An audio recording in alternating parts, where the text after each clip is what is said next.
Hey guys, we're going to talk about something a little bit different today. Something that's been bugging me a little bit as I'm watching what's going on in the Pokemon market. I'm not going to bring you any spreadsheets. We're pretty low tech, so I've got some things I'll show you, but I'm not going to be able to uh, like do a picture-in-picture or anything like that. I wish I could, but just haven't spent any time trying to figure it out. I want to talk about what's going on in the Pokemon market, and you can really divide the Pokemon market into multiple groups of participants in the market. You've got a primary market, which would be things like Walmart, Best Buy, local card shops.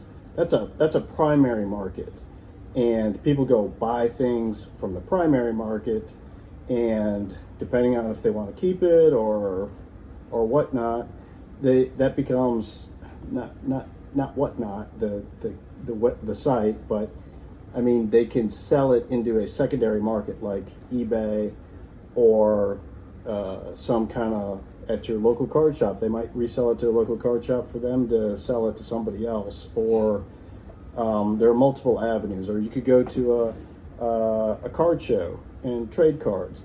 All of that is a secondary market. So you've got a primary market, it's like big box plus local card stores.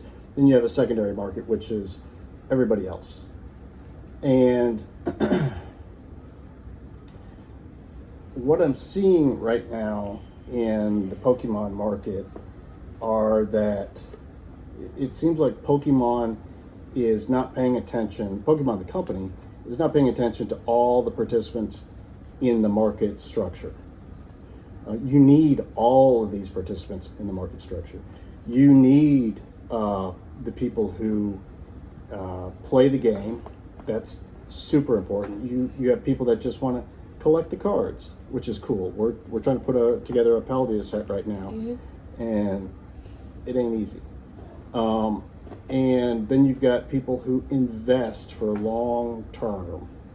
And then you've got folks that just flip cards, which is good. They all serve a function in the secondary market, but you need all of them, all of these players in the secondary market. So if you're thinking about, well, what good does somebody who flips cards, what good is that? Well, those folks are trying to make a profit by flipping cards, but they're flipping those cards, they're selling them very quickly. They're buying them, opening up packs, selling them very quickly because they want to make a profit, but they're also selling to people who play the game, who might need a particular card. For instance, Forest Seal Stone, right? That's maybe not a common card to, a really easy card to pull, but it's integral to the playing the game. It's a very playable card. Well, you might buy it from somebody who's opened a pack, seen it, flip it. So flippers serve a purpose in the market. The collectors serve a purpose in the market. The people who play the game are really important to the market. And then there are your long-term investors.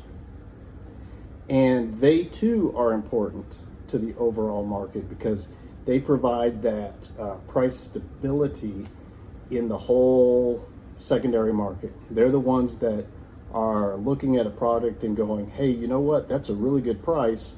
I would buy it at that price, and I'm going to hold it long term. And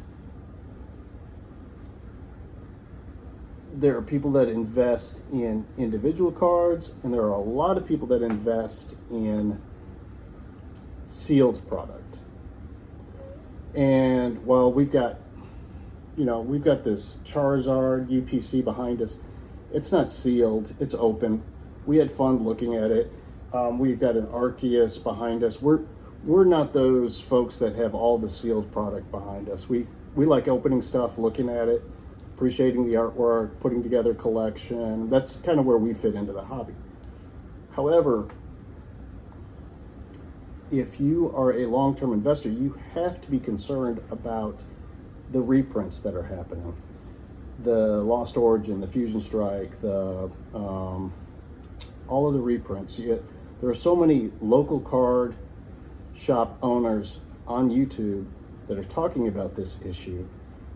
If you do so many reprints and Pokemon expects these card shops to buy these reprints, but then the investors who are buying cards are looking at these reprints and thinking, why would I buy these reprints if maybe they're just going to get reprinted again? Maybe the market is so saturated with this product.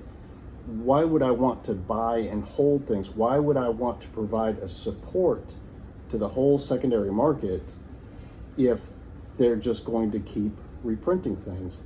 Think about it like a stock.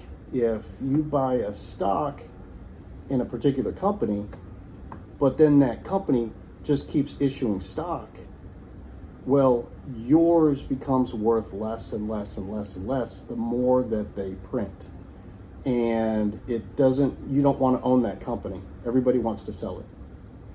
So, and I feel like that's what's happening in this new product is you've got these reprints and reprints and reprints.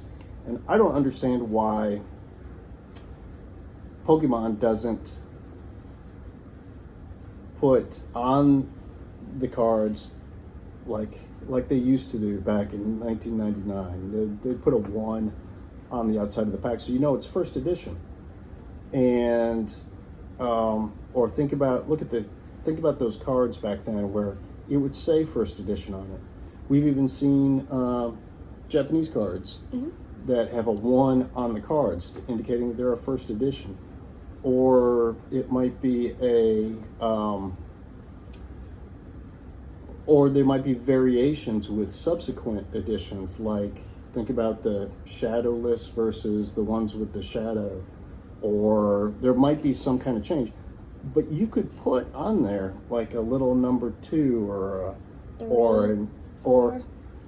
an A, B, C, or something small in the bottom of the margin to indicate, hey, all right, for people that want to invest, you can buy this first edition stuff, and it would have a bit of prestige along with the first edition. Or you could, because I think what Pokemon is worried about is the values of these cards going up too much, and it's squeezing out the collectors and the players of the game. But if you're just collecting to fill a spot in your album or using a card to play the game, do you really care if it's not a first edition card? Do you care if it's got a little second edition or a B or a C or something like that? But it's common. It's common in the publishing world. Pokemon is a publishing company. It's a gaming company, but it's a publishing company. It prints cards, so it's a publishing company. So a book, any book, you can look at it and it will tell you, hey, right where my finger is, it's a first edition. Or it might say it's a first edition second printing, or a first edition fourth printing, or a third edition, or something like that. But the publishing world tells you which edition you're buying, which printing you're buying, so that you've got the people, like, similar to books, you got people that want to collect a book, or you've got folks that want to read a book. They don't care if it's a first edition, if they're just buying it to read it. Maybe this is a first edition that's from somebody very well known, so it was something that sits high on my bookshelf. So Pokemon needs to figure out, do they want to support the investors? Do they want to support that big group that's providing a price support under all the products? And it seems like right now Pokemon doesn't really care about those folks. Think about all of the sets that have been released in the last year. What have we got? Pokemon Go. Pokemon Go. Lost Origin, Silver Tempest, Crown Zenith, Scarlet and Violet base set, and Palsy Evolve, and now you've got Obsidian Flames, and you got 151 right behind it. You had that Trick or Trade, which was a little subset, but people still collected it. You've got a lot of different sets. Every year you have multiple sets to try to collect. And I think back to the baseball card bust of the late 80s, early 90s. It's because way too much got printed. Like this was the Holy Grail in 1989. That Ken Griffey Jr. card right here was, everybody was clamoring over this card. This is a card that you just couldn't find in 89, 90. Anyway, the whole baseball card market just got printed into the ground. But one thing the baseball card market never did was go back and say, hey, boy, that really was a good set back in 1989. Let's go reprint that whole entire set without putting on there that it's a second edition or third edition or fourth edition. That would have been ludicrous to even think about, but that's exactly what Pokemon is doing. They're going back to Sword and Shield era. They're going back. Fusion Strike. We've seen Vivid Voltage? No, not Vivid Voltage. I think Fusion Strike's about the farthest back. Well, think about they did Evolving Skies last year. Yeah. But what really concerns me is that things are being reprinted or restocked, and there's absolutely no indication that it's a reprint or a restock. We just bought this at Walmart, and you're thinking, well, if you just bought it at Walmart, you obviously know it's a restock or a reprint or whatever it is. Okay, we kind of figured that, and we've got a video, and we did a short and whatever as to what came in this. But, you know, what it shows on the packs here, a couple of sun and moon, right? Yep. I think maybe there's a cosmic eclipse. I can't really tell. But that's not what was in here. We opened it up, and what did we get? We wrote it down. We got two Vivid Voltage, 2 Evolving Skies, and 1 Chilling Reign. The Evolving Skies was a reprint. Okay, so, and we could tell it was a reprint because... New code card. Okay.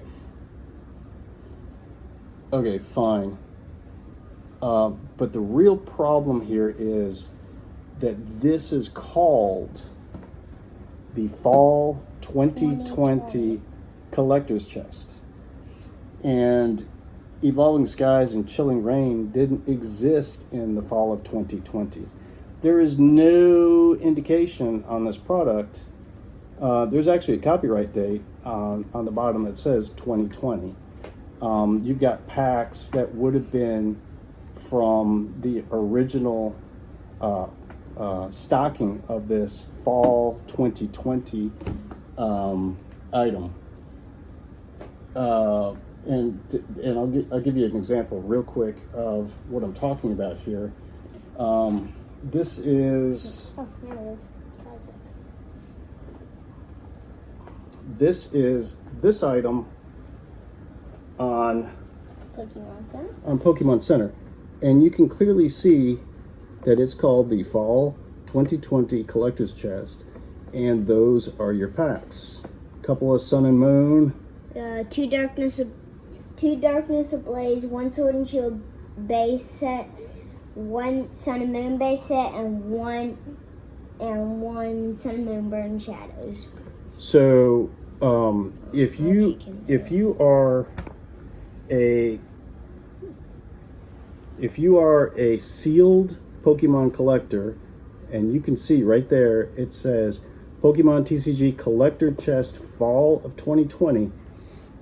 Let's say you've got this in your collection and you're thinking, oh, this is great because I've got these Sun and Moon packs in here, or I've got whatever you thought was in there, is now being sold by Pokemon with completely different packs in it, and you cannot tell the difference between the original and this one. It's all sealed up. It's got the same pack artwork on the outside. It's a little misleading, to be honest. And it would have been nice if we were able to go down to Walmart and get Sun and Moon and whatever. Yeah. But we knew that wasn't going to be the case. We were happy with Evolving Skies. We paid $25, which is a retail price at Walmart. But not only is it signaling to the investor base, hey, there's a problem here. Oh, can you grab the iPad again? And let's go back to Pokemon Center. But investors are now going to be thinking, what do I want to invest in? If maybe this was your deal, maybe you just like collector's chest. Well, that's a problem, because they've shown you that they are going to reprint those. But also, now you've got to think about, well, maybe I won't buy collector's chest. Maybe I'll buy ETBs. Maybe they won't reprint those ETBs. Well, no, they're reprinting the ETBs. Maybe then, if they're going to reprint the ETBs, maybe I'll just invest in the Pokemon Center ETBs. Okay, great. Here are the Pokemon Center ETBs that are available. Oops. Hold on. We got from, you can see Lost Origin all the way down to Battle Styles. So these are the Pokemon Center branded ETBs. Most of them are, anyway. And they didn't come with they're not like the newer Pokemon Center ETBs that come with a promo card in it with the Pokemon Center promo logo on it. These didn't have promos in them, but they might have had an extra pack in them, and they're plainly labeled on the outside of the ETB Pokemon Center. And those have been selling out so fast lately. When they get published on the Pokemon Center website, they sell out in hours now. And which is, I think that's where the investors are going to the Pokemon Center ETBs thinking, hey, they're not going to get reprinted. Well, you can see that there's reprints of the Pokemon Center ETBs. I just looked. Battle Styles wasn't a Pokemon Center, but it's still on there, so that's kind of weird. So, I mean, it is a pretty bad set, but I mean, it's kind of weird for it to still be on there. But the fact that they're going back and reprinting years old items and things that some people, you see those YouTube videos of people that have all the ETBs on their shelves, and I think it's cool. I think it's super cool. We've got a Paldea Evolved ETB right there, but it's open. We've opened all the packs. So it's not like we're hoping that it was going to go up in value. We just wanted the packs. So just use caution in what you're investing. You may have to be more selective about what you're investing, but really I'm hoping Pokemon changes the way that they're releasing product. It's okay it's your product, Pokemon. You do whatever you want, but if you release Fusion Strike again, maybe put a second printing on there. Maybe say this is the third or fourth one, or differentiate the product in some way. Don't be misleading about it. Anyway, that's my rant. The part of the part of the effects of this are that we were at a local card store about a month ago, and there was a guy that came in there to sell his Pokemon cards to the card store. And they refused to even look at what he had. He said it was his childhood collection. He looked to be like 30 years old, so I'm guessing these cards were probably 15 to 20 years old, and the card store wouldn't even look at them. They said, no, we're not interested in buying any more Pokemon product. There's way too much Pokemon being printed. We think that the whole Pokemon market is overpriced. It's not what I'm thinking. It's not what I'm saying. This is not investment advice. I know better than to give investment advice out. Anything can happen. The market may just skyrocket. It may just, which would be great for everybody. But in case it doesn't, just be aware. If you're an investor, be more particular about what you're buying. And Pokemon, please, start indicating that it's a reprint, or it's a second edition, or third edition, or whatever it is. But just be mindful.